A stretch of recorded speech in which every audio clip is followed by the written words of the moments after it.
What's going on, guys? It's J-Ho bringing you a brand new video, and today we got some more Destiny 2 information. So today we got a bunch of information regarding Sandbox changes for a future update, the one coming in March specifically, and a lot of it pertains to Sandbox changes for Destiny 2 in terms of Crucible and things like that. So there are a lot of different changes coming in the Sandbox update. We got a preview and some glimpses of all this stuff in previous weeks, in previous blog posts and previous updates in the weeks prior to this, but we got some more information and some more up-to-date things regarding the Sandbox changes coming in March. So let's get into some of these changes, and I'll give you guys some of my thoughts on all these stuff that they're changing for the Sandbox. So once again, they did mention in previous updates that they're trying to make Crucible a little bit more faster pace and give us those opportunities to make bigger plays, to make those hero moments happen in Crucible, because that's what made Destiny 1 Crucible a lot more fun and a lot more enjoyable to experience than it does in Destiny 2. In Destiny 2, the Crucible is a lot more passive. There's more teams that just stick together because that's the most effective way to kill people as quick as possible when you team shoot at someone. So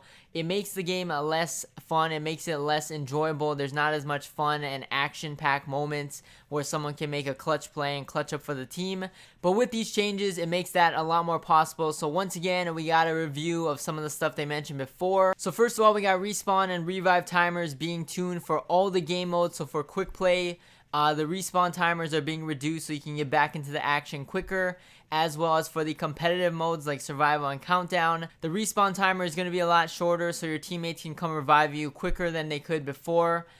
For those game modes specifically, it's reduced down to 7 seconds, and for quick play, it is reduced to 2 seconds. And then also for game modes like countdown, the revive token will not be gone if you die before using one. So that's another pretty good change they made as well. Next up, we got changes to the power ammo respawn timers as well.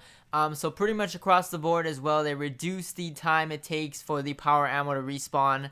And so more power ammo means more of those big plays, because the power weapons are what allows you to make those clutch plays in those moments where you need a clutch up for your team, 1v2, 1v3, 1v4, whatever it is. So power ammo definitely makes you more capable of having those clutch hero moments as well. And then on top of that, if someone did have power ammo and you do end up killing them or your teammate dies, you can pick it up off their body and then use your power ammo on your power weapon as well. So that keeps the flow of the power ammo. It doesn't automatically disappear once that person that picked up the ammo ends up dying with it. So at least you can pick it up off of their bodies. It's not going to be forever for the whole game, but there's a short window of time where you can pick it up off of someone's body that died and then use the power ammo for yourself. And then like they mentioned a few weeks ago, we're also getting buffs to mobility and all that stuff. So it's going to be a lot more quicker in terms of movement in general as well. And then on top of that, everyone's super is going to recharge a lot faster as well. It is exactly 1 minute and 40 seconds faster of a cooldown than it was before, so that's really good. More supers allows for more clutch moments, so that's another really good change to make it more fast-paced as well. On top of that, there's a bunch of different buffs on a bunch of different weapons, so that should help a lot. And not all of it is just increasing base damage on the weapons for PvP specifically. But I believe pretty much all of them are getting an increase in damage for PvE, so that's good. At least you can kill enemies in PvE a lot quicker as well. Makes it more fun and efficient when you're doing some of those endgame content. And then the last thing I want to give you guys my thoughts on is some of the changes to the competitive playlist or competitive game modes, as well as Trials of the 9. So they did mention that starting in the next update in March, they're going to remove the tracker from all competitive and Trials game modes. So that's a really big change in my opinion. My initial response to that decision is that it's a little bit questionable, just because my experience with having no radar or no tracker in a Destiny comes from Destiny 1. Toward the end of Destiny 1, I believe, when they made that one Trials weekend, Trials of Osiris, there was no radar. I believe it was during the Halloween event, Festival of the Lost, and Trials of Osiris that weekend had no radar in it. It also had that spider thing that popped up on your screen every so often. And basically, that wasn't that fun of an experience for Trials for me.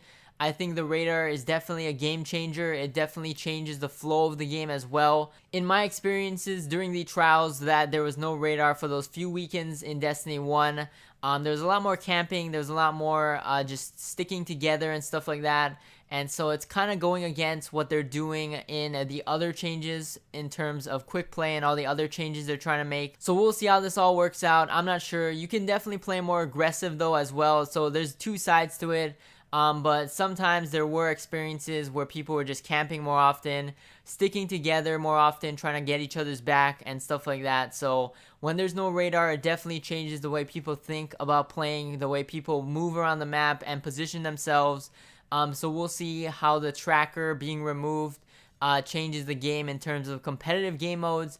But anyways, that's about it for this video. Thank you guys for watching. As always, stay tuned for more videos. We got more changes and information coming, so I think this March update is gonna be a big one. So we'll see how good this update ends up being once we get closer to March. It's gonna be at the end of March, March 27th, I believe. So that is when this update is planning to come out. So this is going to be a big one. I think it's definitely going to lay the groundwork for the next DLC and the next major update coming in May. So we'll see how this one turns out once we get closer, like I said. That's about it once again, though. I'll catch you guys in the next one, and peace!